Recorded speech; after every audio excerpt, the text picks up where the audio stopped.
मित्रों नमस्कार। मित्रों, इस सप्ताह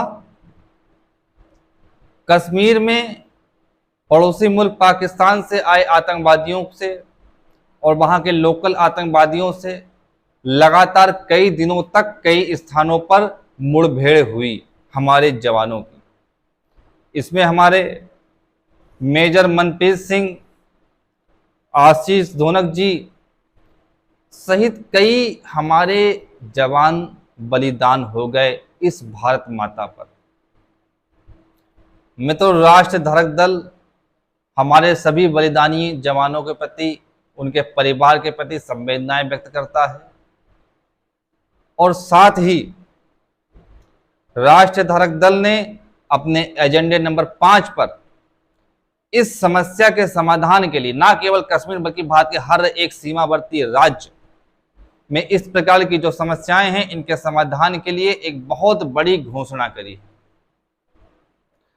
मित्रों, सीमावर्ती राज्यों में जिस प्रकार से आतंकवाद फैलता है, जिस प्रकार से हमारे जवान शहीद होते हैं, जिस प्रकार की घटनाएं आए दिन सामने आती ही रहती हैं, इसके समाधान के लिए हमारी सरकारों को एक भारतीय सीमा सुरक्षा अधिनियम पास कराना चाहिए।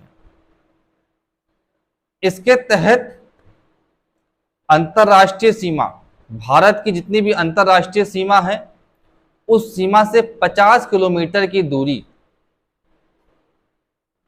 उससे 50 किलोमीटर की दूरी में हर किसी को बसने का अधिकार नहीं होना चाहिए, यह सुनिश्चित किया जाना चाहिए।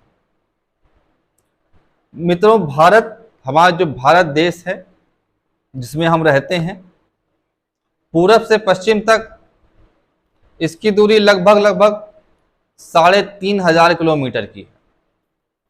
उत्तर से दक्षिण तक भारत की जो दूरी है वो भी लगभग 3,500 किलोमीटर की। 3,500 की किलोमीटर की दूरी में मात्र 50 किलोमीटर सीमावर्ती क्षेत्र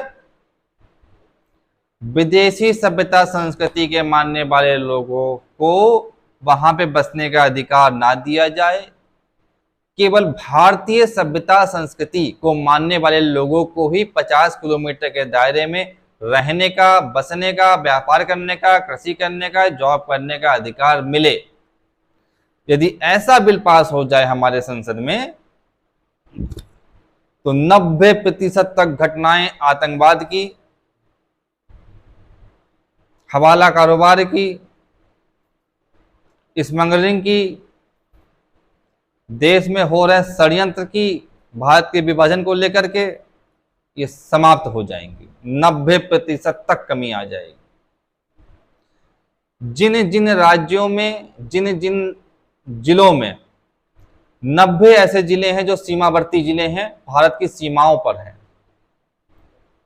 इन 90 जिलों में से जहां जहां भारतीय सभ्यता संस्कृति के मानने वाले लोगों की संख्या अधिक है, यानी कि हिंदू, सिख, जैन, बौद्ध, जो भारतीय सभ्यता संस्कृति के मानने वाले लोग हैं, इनकी संख्या अधिक है, वहां वहां शांति है।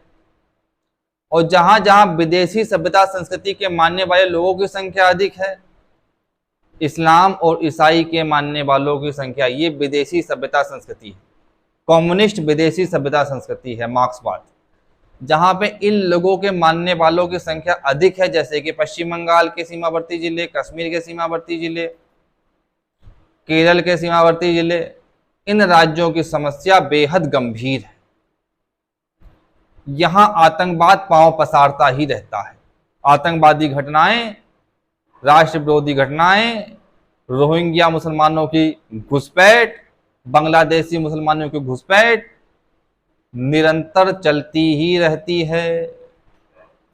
इसलिए सीमा सुरक्षा अधिनियम संसद में आना चाहिए।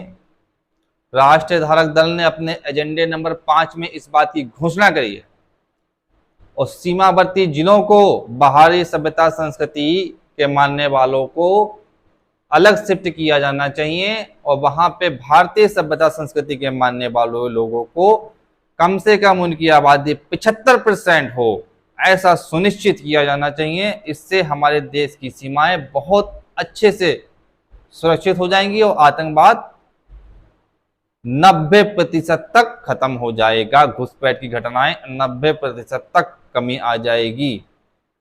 राष्ट्रीय धारक दल इसकी लड़ाई लड़ रहा है। आप सबके सहयोग और साथ की अपेक्षा है। यदि आप साथ देंगे तो हम इसकी लड़ाई को और भी तेजी से लड़ पाएंगे और राष्ट्रीय हित का ये सर्वोत्तम कार्य कर पाएंगे। मित्रों, कांग्रेस हो, भाजपा हो, इन सब ने भारत के लोगों के साथ में बड़ा ही छलावा किया। अभी भाजपा सरकार ने धारा 370 खत्म करी, 35A खत्म किया। आपको जान के हैरानी होगी, ये मात्र एक छलावा था, एक ढोंग था, एक दिखावा था। धारा 370 और 35A के कारण हम सभी भारतीय कश्मीर में जमीन नहीं खरीद सकते थे, कश्मीर में जाके कोई सरकारी नौकरी नहीं कर सकते थे। मित्रों, आज भी कोई भी बाहरी कश्मीरी, गैर कश्मीरी कश्मीर में जाकर जमीन नहीं खरीद सकता है। कश्मीर में जमीन खरीदने के लिए आपके पास पहले से वहां पे एग्रीकल्चर लैंड होना चाहिए। तो आप वहां पे जमीन कैसे खरीदेंगे, कैसे बस पाएंगे वहां पर? कश्मीर में नौकरी प्राप्त करने के लिए आप कम से कम 15 सालों से कश्मीर में रह रहे हो, तब आप वहां पे नौकरी कर सकते हैं, नौकरी के लिए अप्लाई कर सकते हैं। इस प्रकार से वहां पे इन्होंने मुस्लिम पॉपुलेशन को, जो एक मुस्लिम स्टेट के तौर पे डेवलप हो चुका है, क्योंकि वहां से हिंदुओं का सफाया कर दिया गया, हिंदुओं को मार काट के भगा दिया गया, तो एक मुस्लिम स्टेट के रूप में जो डेवलप हो चुका है, वो मुस्लिम स्टेट के तौर पे ही डेवलप रहे, कोई छेड़छाड़ ना होने पाए, ऐसा पूरा पूरा प्रयास भारत की सरकार ने किया है।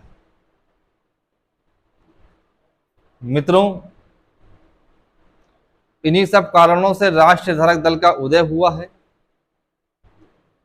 आप सबके सहयोग से इस प्रकार की समस्याओं का समाधान बहुत जल्द निकाल लिया जाएगा।